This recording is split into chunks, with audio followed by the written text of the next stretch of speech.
So, this video is about the House of Flanders and the County of Flanders after Baldwin II and starting from Arnulf I. So, we already talked about Arnulf I, you can see that in the Boulogne video, but I'll refresh your memory about him. So, he was the one who really pushed Flemish interests towards the east. He conquered lands like Artois and Ponthieu, even if Ponthieu would escape Flemish hands. He was the first one to call himself the Count of Flanders, even though there was still a bit of a ambiguity with being the Margravia at the time. The sole count title would come a bit later. This is the Arnulf who had killed William Longsword and would have himself killed in an old-fashioned medieval vendetta. And he was also married to Adele of Raimond, another of the descendants of Charlemagne by 6 generations for her, and of course he was a 5th generation descendant of Charlemagne. He dealt nicely with the king of the Franks, Lothair, by giving him some lands to the south in exchange for the guarantee of his grandson Arnulf II's succession, since his own son was to die before him, and had given away Boulogne as a fief to Adolf's now grown son, which would struggle to gain independence under its next 2 counts. So now the story continues with his son, Count Baldwin III of Flanders. That son of Count Arnulf I that was going to die before him is Baldwin III of Flanders, who was associated to the county in 958 and would die in 962. He was married to Matilda of Saxony, the daughter of Hermann Billung, who Otto I had put as the Count of Saxony when he became emperor to keep tabs up there. In those 4 years, it's said that Baldwin III established the markets in the Flemish cities, kicking off the industrial and mercantile powerhouse it would be. This wasn't something that was inherent to the region for centuries. It was something that was deliberately and intentionally begun. He was probably put as the Count of Flanders with his father to secure a dynastic succession. This was something that was done often, especially with the Capetians in France, which would come a bit later than this, with Hugh Capet associating his son Robert with him in the first year of his reign. That would keep happening with each of the kings. Before Baldwin III had died, he had a son named Arnulf, and of course when his father died, he was too young to rule by himself, so he was underneath the regency of a man named Baldwin Balso, who was one of his family members, and that was until he reached the majority in 976. In that time, Ponthieu was taken, and because don't forget, Boulogne at this time is still a fief, and of course it has Ponthieu, but it's still dependent on Flanders, which is sort of the lord of the whole region. And it was taken because it wasn't much defense to speak of. His wife, Rosala of Italy, gave him 2 children, 1 girl who died young, and his son Baldwin, who would succeed him as Baldwin IV of Flanders. Baldwin III only ruled for 13 years until he was succeeded by his son, who was only 7 at the time, Baldwin IV. After his father's death, Baldwin's mother remarried to Robert II of France. Unlike his predecessor, he was actually able to gain land. He was given Zeeland as a fief by Emperor Henry II, and he was given some imperial land across the Scheldt, and he also conquered some, with some campaigns near Valenciennes and Cambrai. His first wife, Ogive of Luxembourg, gave him a son, Baldwin, who would become Baldwin V. The Counts of Courtrai seized, and he put a castellany in that area instead, now making the County of Flanders proper even bigger, even though he already had sort of a, overlordship of that region prior. His second wife was Eleanor, the daughter of Richard II of Normandy, and they had a daughter named Judith who would marry into the Welf family. He died in 1035, and his son Baldwin V succeeded him then. Baldwin V became the Count of Flanders in 1035 when his father died. Between 1046 and 1049, he had been in a conflict with the Count of Mons named Hermann, who had taken Valenciennes from Baldwin V, which had been initially part of Mons, and it had been taken by Baldwin IV in 1006, and was held in the County of Flanders until this moment when it was taken back. Instead of having to conquer that territory back, though, there was an unbelievable stroke of luck for Baldwin V.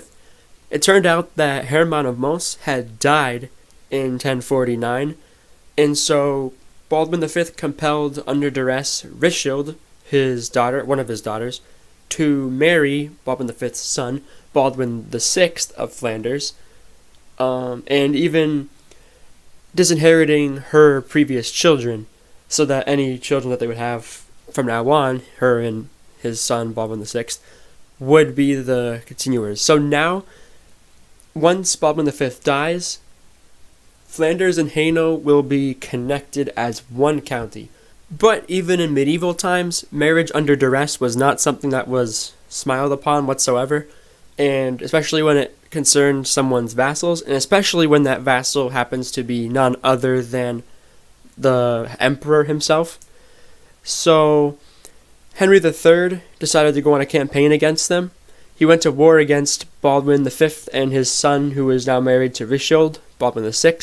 They were joined by Lambert of Lens, who was of the Boulogne lineage, and the emperor defeated the counts who had gathered against him. He took back the fiefs of Valenciennes and Hainaut, but Hainaut could ultimately not be prevented from belonging to Richilde and thus be given to Baldwin VI. These terms were ultimately accepted by Agnes of Poitou, who was Henry III's widow. As you may know if you've studied anything about the emperors of Germany, that after Henry had died, Agnes of Poitou had made a few very debatable decisions in terms of giving counties to maybe reconciled enemies that turned out horribly in her son's favor. And this was one of those times where she decided to make peace, but at the detriment of the emperors. This Baldwin also retook the land of Enam, which was a bit to the east in the imperial lands, that his father had once gained and lost, and he consecrated the area to not allow any more military operations to happen there. Baldwin's wife Adele of France brought to him the city of Corbie as a dowry, and she founded a Benedictine abbey, and Baldwin gave some of the land of Enam to the abbey to finance it and get it started. The abbey began in an old palace building from a century or so prior, and was then moved to a proper monastery after their deaths in 1070. More is to be known about Adele of France. She was the daughter of Robert II of France, and so when Philip I was still in his minority, her husband Baldwin was to be the co-regent of the royal domain with Anne of Kiev, the wife of Henry I and father of Philip. Adele is actually Saint Adele because of her work for the church. She first received an education at St. Peter's near Ghent when she had moved there with her marriage. In that monastery and Flemish mausoleum, she also had her own children educated, and she was a strong advocate for clerical celibacy, which was still a hot topic at that time, and only obeyed by maybe some priests. Some places it was a minority, some places a majority. It's really a topic worthy of its own video, or even maybe a series. And many of the charters of her husband were co-signed by her as well. Because at this time, the women were sort of used for treaties and for alliances, but they also weren't just sort of slaves to their husbands. They did things like get involved in administration, regency, all that stuff. She worked with Baldwin to found a number of churches called collegiate churches, which were run by canons. The two had 3 children: Baldwin VI, who would be the Count of Flanders and Hainaut, Matilda, who would marry William the Conqueror himself, and Robert I, who would usurp the county of Flanders from Baldwin VI's son Arnulf III. Baldwin V grew sick and ordered the relics of all the saints who were buried in Flanders at the time to be brought to him to be witnesses to the division of his land, where he left out Robert, and making sure that each of the inheritors and their men would swear to protect the right of the other brother to inherit the land if they died. And Robert the Frisian was compelled to uphold this and take care of Flanders while his brother Baldwin was still young, and relinquish it when he came of age. When Baldwin V died in 1067, Saint Adele entered the convent of Messines, having gone to Rome and receiving the veil from the Pope himself.